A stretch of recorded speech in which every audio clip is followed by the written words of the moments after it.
En Primera de Corintios 2:2, el apóstol Pablo dice, pues me propuse no saber entre vosotros cosa alguna, sino a Jesucristo y a este crucificado. Déjenme decirles esto ahora, sin el conocimiento salvador de Cristo, todo conocimiento es nada. El único conocimiento que vale la pena tener es aquel que concierne a Cristo y este crucificado.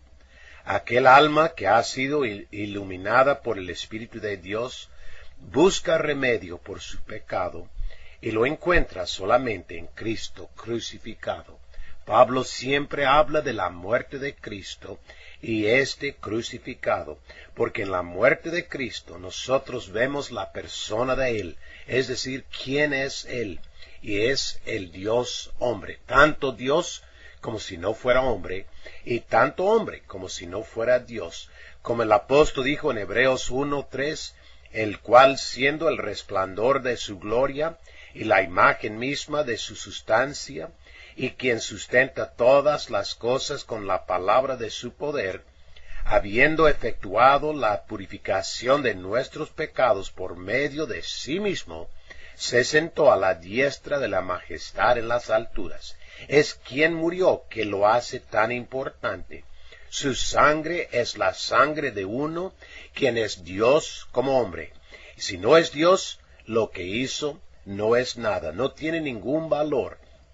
También en esta muerte hay un precio digno de las demandas de Dios. Jesús, quien es Dios manifestado en la carne, es aquel sacrificio. Es lo que da a su sacrificio ese valor infinito.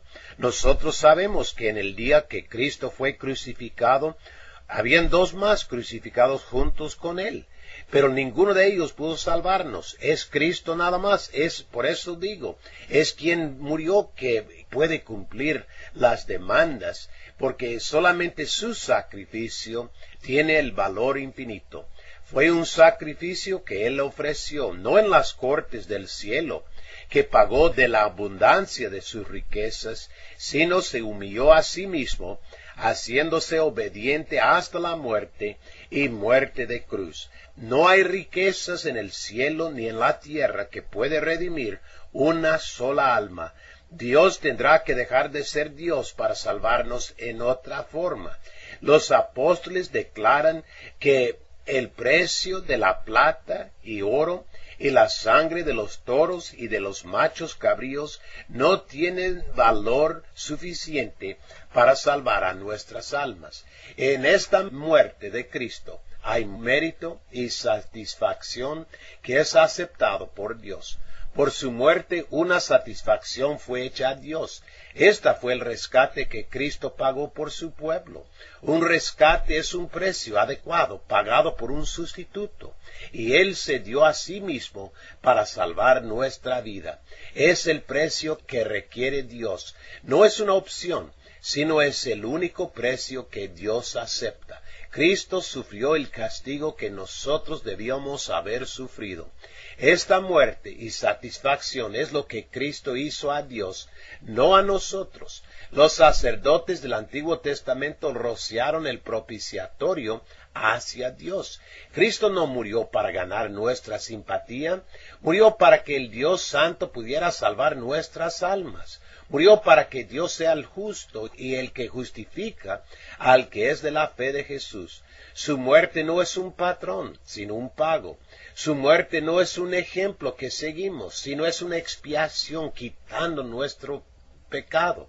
Su muerte no revive, sino redime.